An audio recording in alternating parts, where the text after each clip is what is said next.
Are you ready? Am I getting picked up? Am I getting picked up all right on your microphone? You're fine. You freak. Hello, everyone, and welcome to the Go Home Show. I am Chris Adair, and joining me, as always, is my friend and fellow wrestling fanatic, Richard McKinney.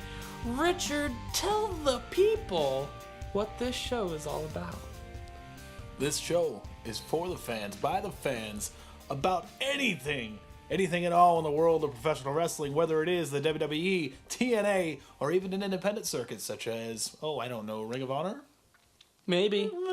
It's simply that. We sit down, we talk, we get together, and we discuss the current product and kind of try to keep people informed. We're not insiders, but this show, it's a discussion. It's commentary. It's an opinionated show. Full of facts, rumors, and what have you. We take things that we have seen in the past from years of watching pro wrestling and apply it to what's going on currently and see how we can apply it to the future. Absolutely, and I think, this really stemmed from me, you, and Nathan doing all sorts of just talking and giving our ideas and our thoughts. Because really what we are just two guys who we enjoy the sport, we enjoy the quote-unquote art that is professional wrestling. I think we realize that we're both passionate about it, at least personally. No, absolutely.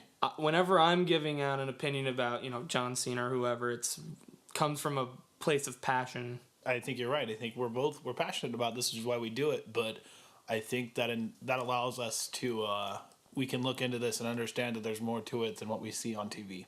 And I think that's really what we're trying to bring people. I like it. Good news, guys.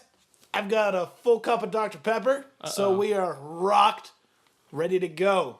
Means he's using again. He's every week. Using. Every week when we do this show, if that's what we're calling it, I'm using every week. Okay. All right, let's get into it. Come on.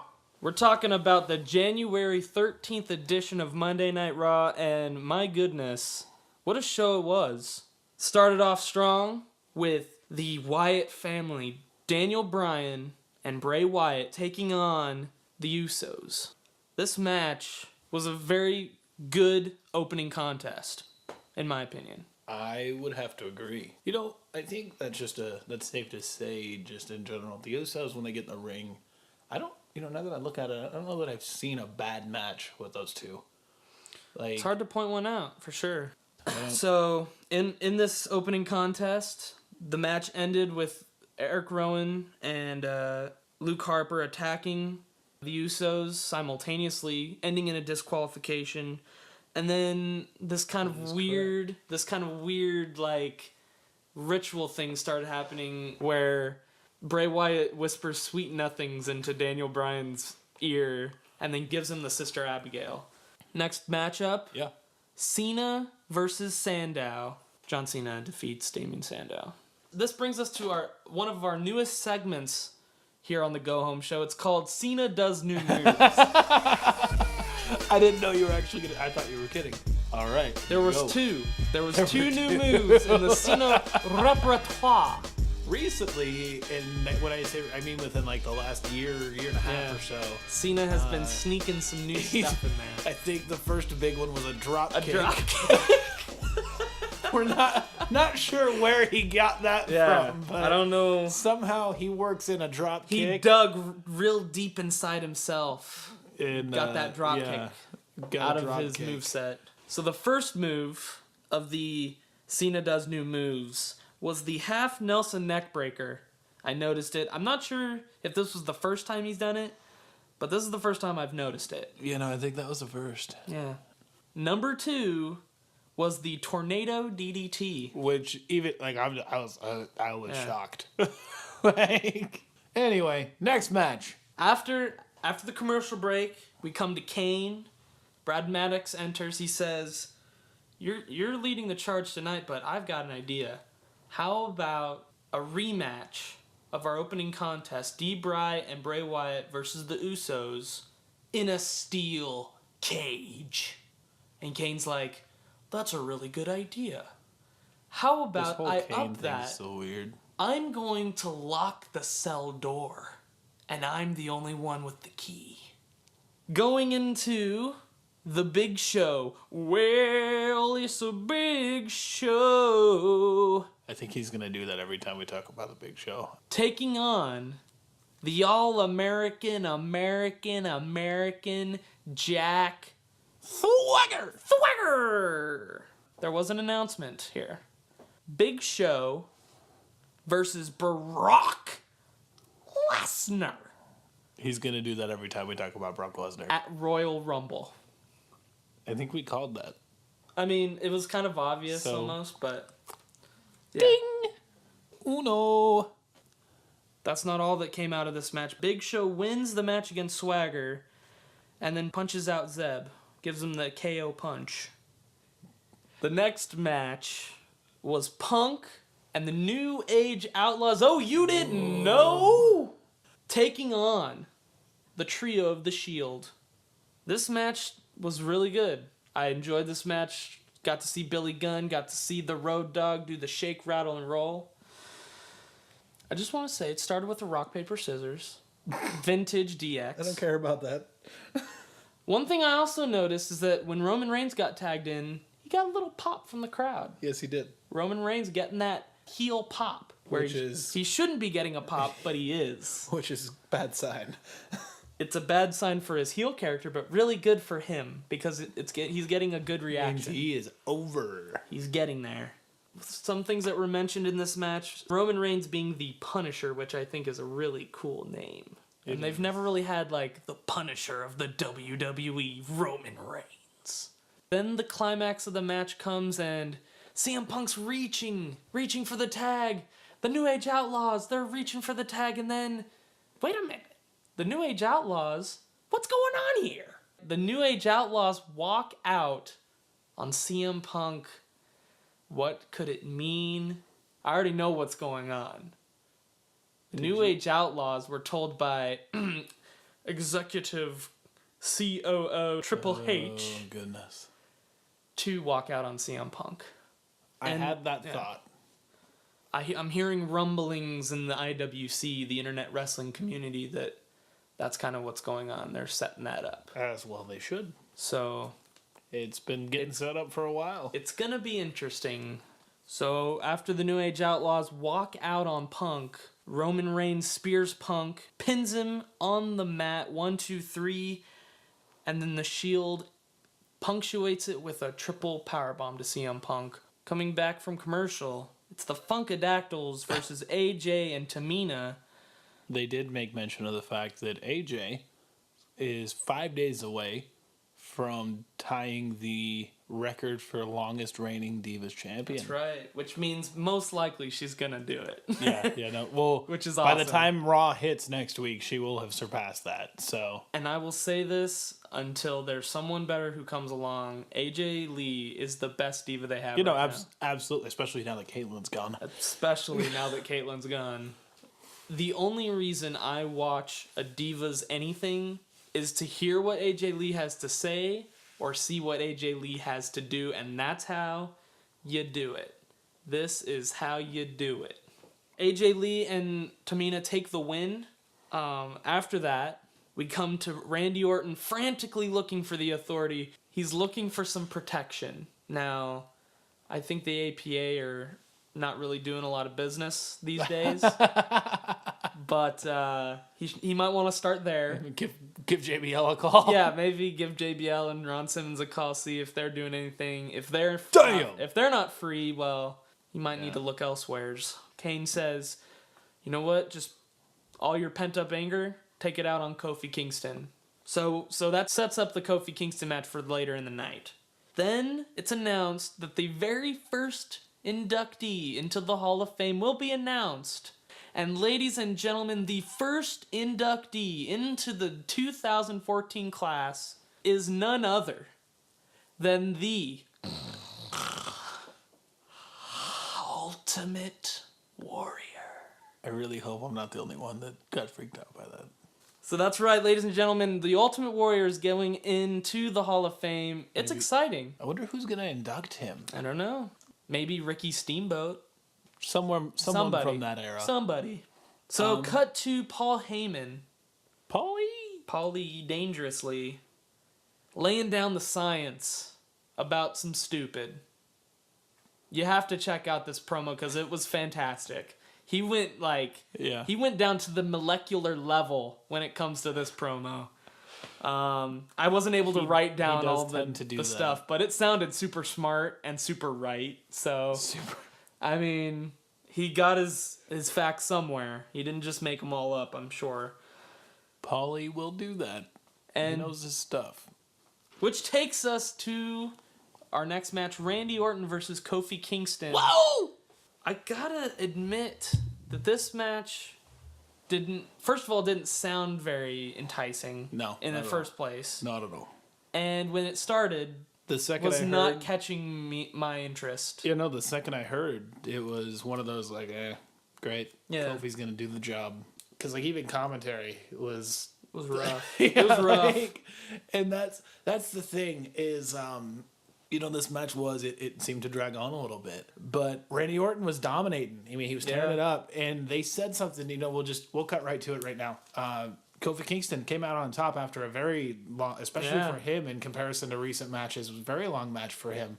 He usually doesn't get a lot of TV time at all. And the fact that it was a long match with the WWE World Heavyweight Champion. No kidding. And he won. He got the upset. I think those three things in and of themselves say really good things for Kofi Kingston. I think that's a good sign. And not only did he win, but he beat him clean. Yeah, it was clean. There was no shenanigans. No question about it.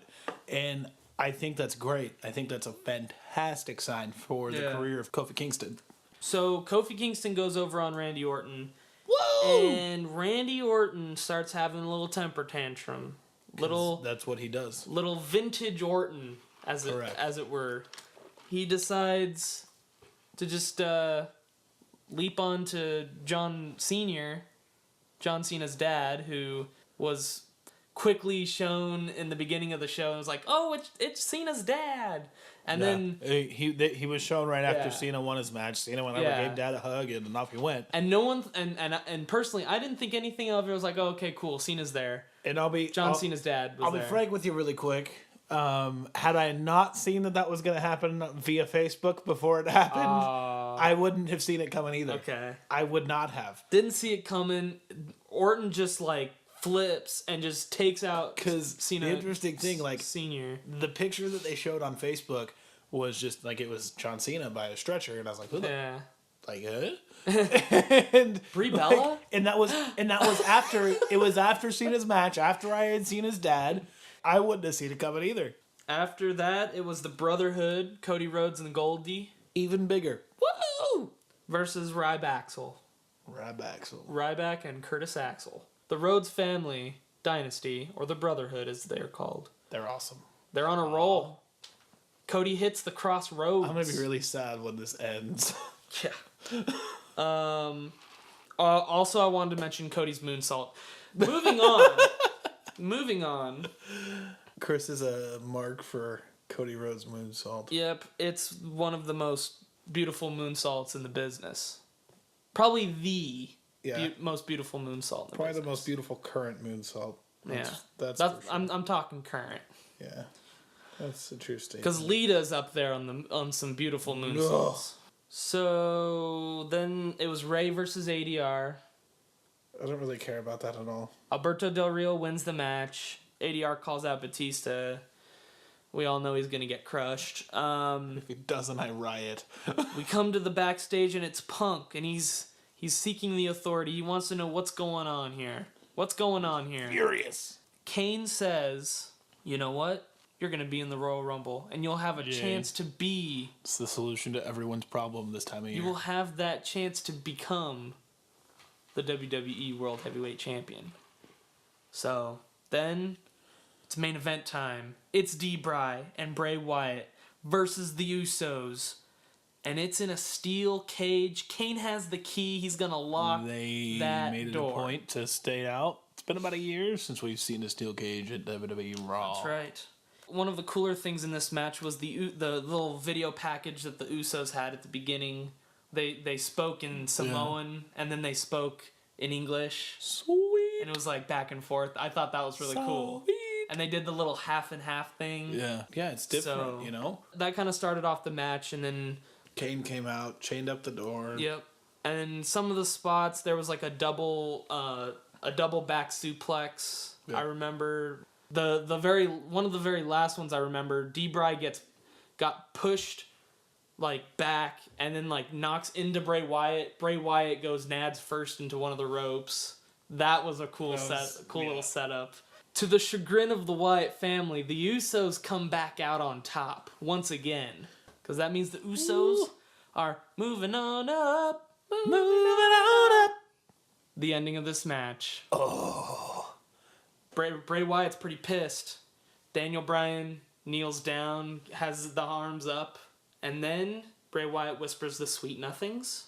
Looks like they might up for the Sister Abigail. And then wait a minute. Daniel Bryan, what is he doing? He breaks the Sister Abigail. That's right. And then they have a little, what's going on?